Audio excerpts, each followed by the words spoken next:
Hi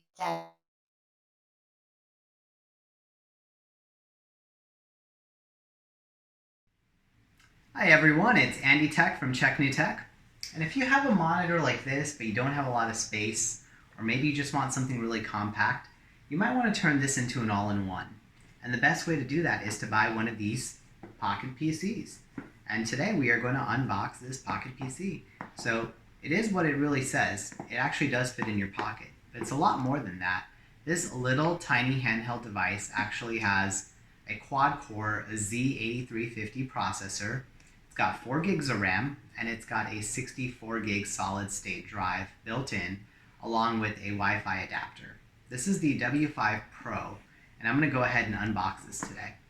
So looking at it, the box is actually well packed. Seems like there's a little bit of components that could shake in there, but overall, it says do not use if the seal is broken. I cut the seal so I could unbox this for you and show you the glorious Pocket PC. So this is really neat. You know, back in the day, we used to have these huge, you know, standalone desktop PCs, and now they've evolved into this. If you've seen some of my other videos, you've actually noticed probably the Raspberry Pi, and that was significantly larger than this. This thing is really tiny, and all it does is it plugs into your HDMI port. So you could use it not only on a monitor, but you could actually use it on a TV as well. And here you've got a USB 3.0, USB 2.0. You've got the, there you go, micro USB. That's actually not a charger. I thought that was a charger. But there's an adapter here. So there's a little adapter port right here. And there's an SD port. So really impressive how small this is. And all it has is a power button. Looks like there's even a mini fan on there. So to think that this whole thing is a computer is really impressive. I'm actually going to see what else comes in this box. So as we unbox it, we actually see that it comes with the adapter. Oh, so my first assumption was right. This is in fact a micro USB adapter. So that is how it is powering on. And here you have a HDMI dongle. So you could plug this into your back of your monitor and you have some room to work with, depending on if your ports are limited in space. So you don't have to plug this. It's kind of thick, so I could see like if you have 2 or 3 HDMI ports, you want to plug that in here and then plug this into your HDMI port.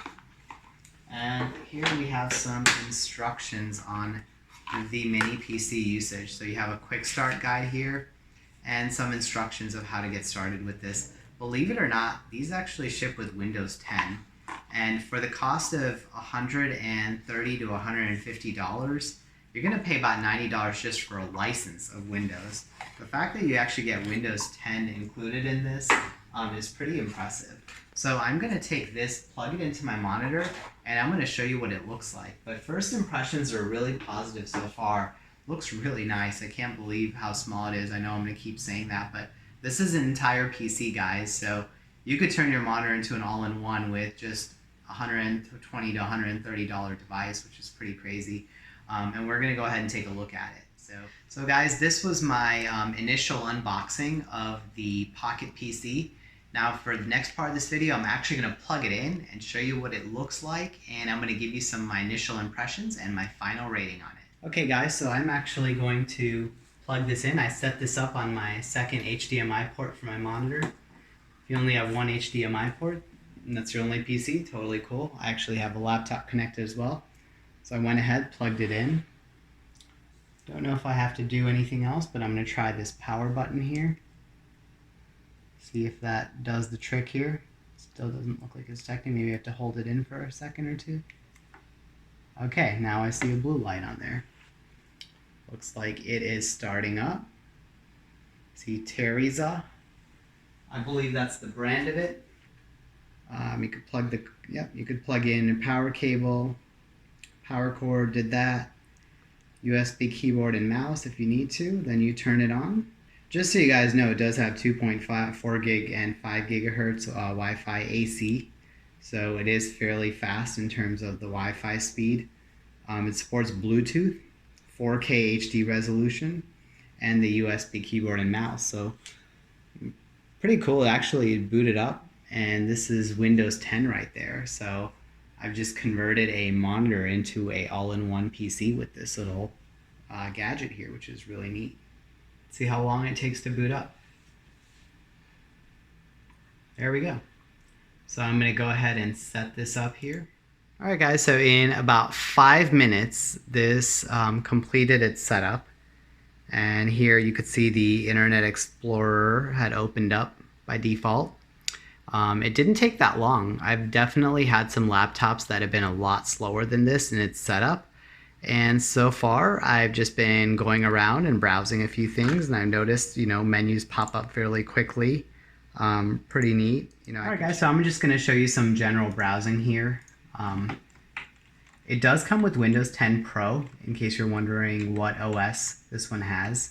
And I will show you how quickly, or in your opinion, how slowly something will load.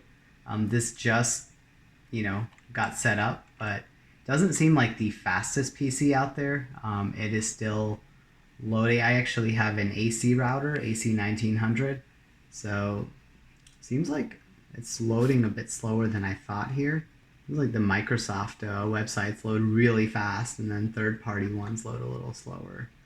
So Yahoo didn't take that long. So here we'll actually check the hard drive too. I'll open up Explorer. It's definitely a little bit slower in terms of lag time for everything you do. So here you go. We have 39 gigs free.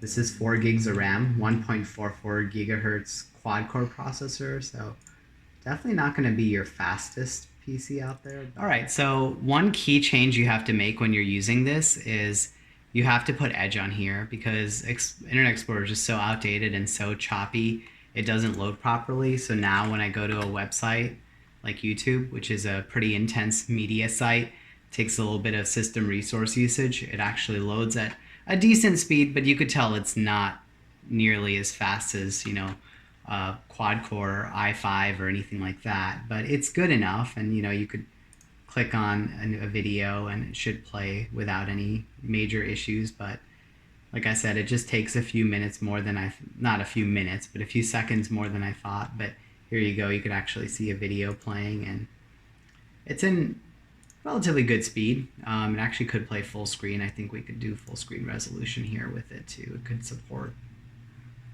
full screen play, but you could see it, everything takes a few more seconds with this. So if this is your daily driver, definitely consider getting the 8 gigs of RAM, get the higher processor configuration. But if it's just a secondary PC for you, it's definitely adequate. It would do the trick for everyday stuff like email and just general browsing.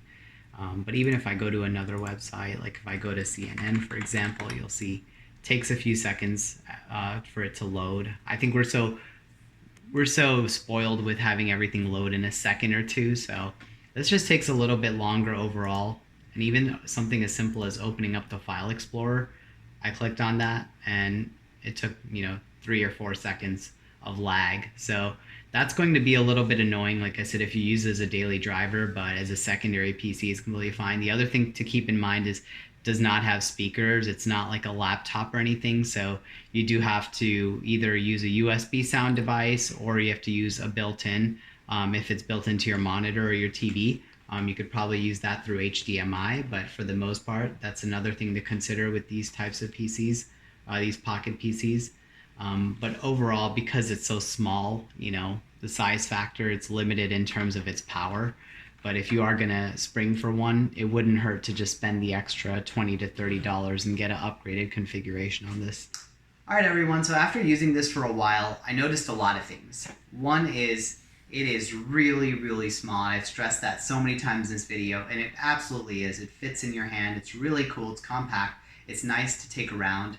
But the other thing to keep in mind is it is slow. The processor is built for a tablet or a smartphone, definitely not for a powerful PC or even a mid-grade laptop by any means. So if you are going to buy one of these, just, I would consider the fact that you're not going to have a really fast PC. So if you're going to be using high graphics, videos, if you're going to be doing editing and stuff like that, this is definitely not going to work for you at all whatsoever, no matter what you try to do with this. Even if you get 8 gigs of RAM, if you get the configuration with the 64 gig flash drive in here, it's still not going to do the trick. You're going to need to get something more powerful than that. But if you're just going to be using this for email, for general browsing, maybe some light word processing, networking here and there, this will definitely do the trick for you. But you saw how long it took to even play a YouTube video. So that being said, this is still running behind me.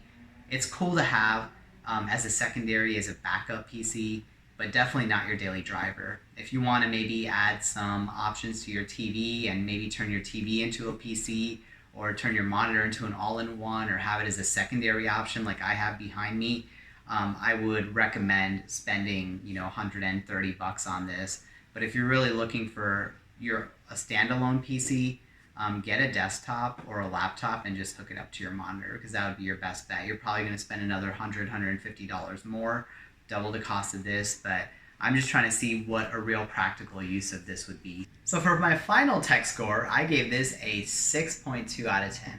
And the reason I went above a 5 was because it is so ultra portable that you could take it anywhere you want, and pretty much because you get a whole full license of Windows 10 Pro, that pretty much pays for the cost of this device, so you're basically getting the hardware for free. Now, some of the negatives are it is not viable in terms of its usage. I've been trying to scratch my head to figure out what I would be using this for, and maybe outside of general browsing and checking emails, I couldn't see a high use case for it because you can't do any graphics, you really can't do a lot of videos, web pages load a little bit slower than I thought. So for the most part, if you're just looking for something light and portable to take with you as a secondary PC, then you might want to consider buying this. If not, definitely look elsewhere. I really wish they put another OS on here because Windows is way too clunky for this type of hardware. So I hope this helps you figure out whether you want to buy the Pocket PC. This is Andy Tech signing off.